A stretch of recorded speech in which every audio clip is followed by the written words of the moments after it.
Alors bonjour les amis. Alors aujourd'hui, je voudrais repartir un petit peu en arrière parce qu'il y a un mot que dont j'aimerais parler et qui va poser un fondement au niveau de la compréhension de la Bible.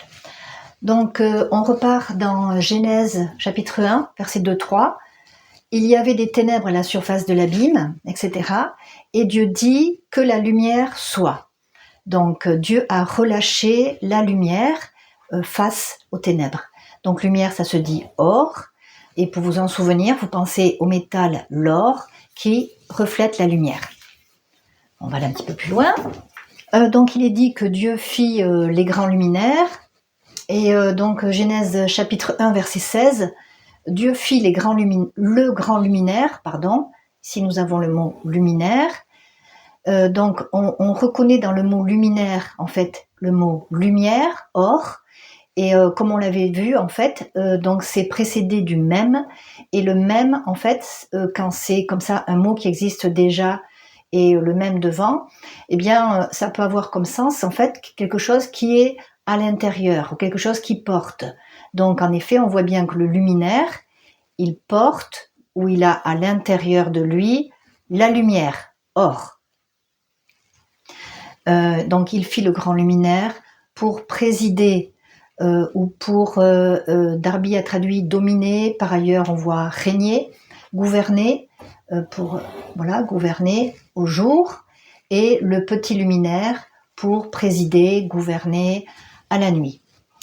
Donc ici en fait ça a le sens présider, dominer, gouverner, ça a le sens en fait que ça va être la lumière qui va être plus forte, qui va avoir le dessus sur les ténèbres. Si dans la journée, c'est le soleil, on va dire, qui domine par sa lumière. La nuit serait complètement noire s'il n'y avait pas d'étoiles et s'il n'y avait pas de lune. Voilà, donc elle préside, la lune et les étoiles président à la nuit. Vous voyez, dans le sens de, c'est pour ça que ce mot présider, c'est un sens quand même qui est très positif. Donc en fait, il y a le mot dont je voulais vous parler. Le mot dont je voulais vous parler, c'est celui-là. Donc ici, on a dit ça veut dire présider, dominer, gouverner. Mais ailleurs, en fait, je l'ai vu dans... Je l'ai vu dans Ézéchiel avec un sens très différent. Et je trouvais très intéressant justement de vous le partager aujourd'hui. C'est ça dont je vous parlais tout à l'heure, qui va nous aider dans la compréhension de la Bible. En fait, ici, machal, la racine, machal, autant ça veut dire dominer, gouverner, mais ça veut dire aussi parler en parabole, ou ça veut dire parabole. Et ici, dans Ézéchiel 20, 49, on va voir carrément ce mot-là, mais machal, ça va être, parler en parabole, c'est comme si je disais parler en parabole, voilà. Et donc voilà, pourquoi c'est intéressant ? Parce que, en fait, la Bible, quand on lit la Bible, il y aura une première compréhension, c'est la compréhension littérale. On a un récit, majoritairement un récit historique, et puis en fait, ces récits sont aussi des images, sont aussi des comparaisons ou des paraboles avec d'autres réalités spirituelles ou d'autres réalités qui nous concernent maintenant, aujourd'hui. Voilà. Et donc c'est ça que je voulais poser avec vous, parce que plusieurs fois j'ai dit tel personnage de la Bible est un type de Messie, tel personnage est un type de Satan, tel pays est un type de quelque chose d'autre.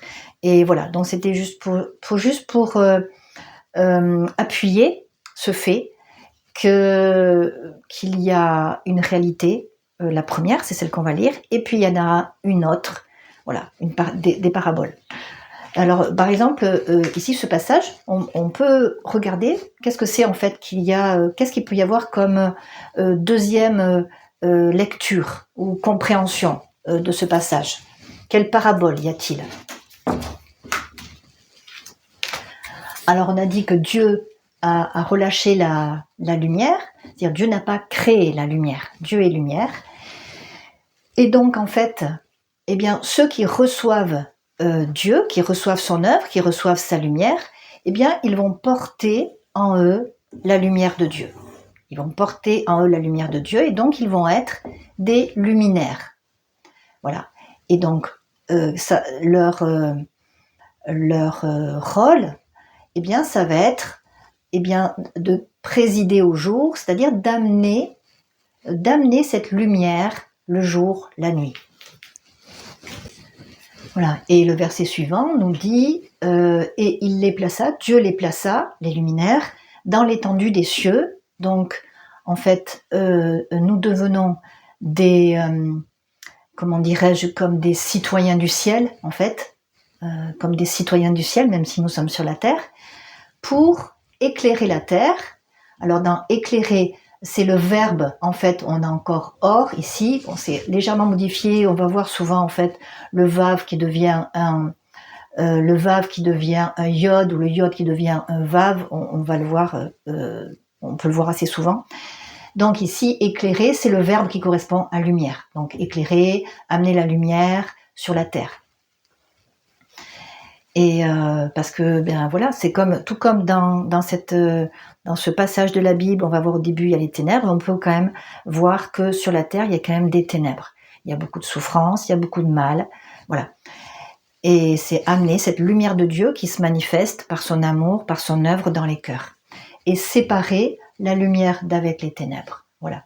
Dieu ne veut pas qu'il y ait, c'est pas possible. On peut pas avoir un mélange avec la lumière et les ténèbres. Si on peut pas mélanger la lumière et les ténèbres, c'est impossible. Si j'allume la lumière, les ténèbres disparaissent. Ils peuvent pas aller ensemble. Et en fait, eh bien, des fois, c'est juste parce qu'on manque de connaissances que on sait pas trop ce qui est ténèbres, on sait pas trop ce qui est lumière. Voilà. Et si on porte en nous cette lumière, eh bien, on est capable d'éclairer. On est capable de séparer la lumière des ténèbres. Voilà, eh bien, j'espère que ça vous a éclairé. Et puis, je vous dis à une prochaine fois. Au revoir.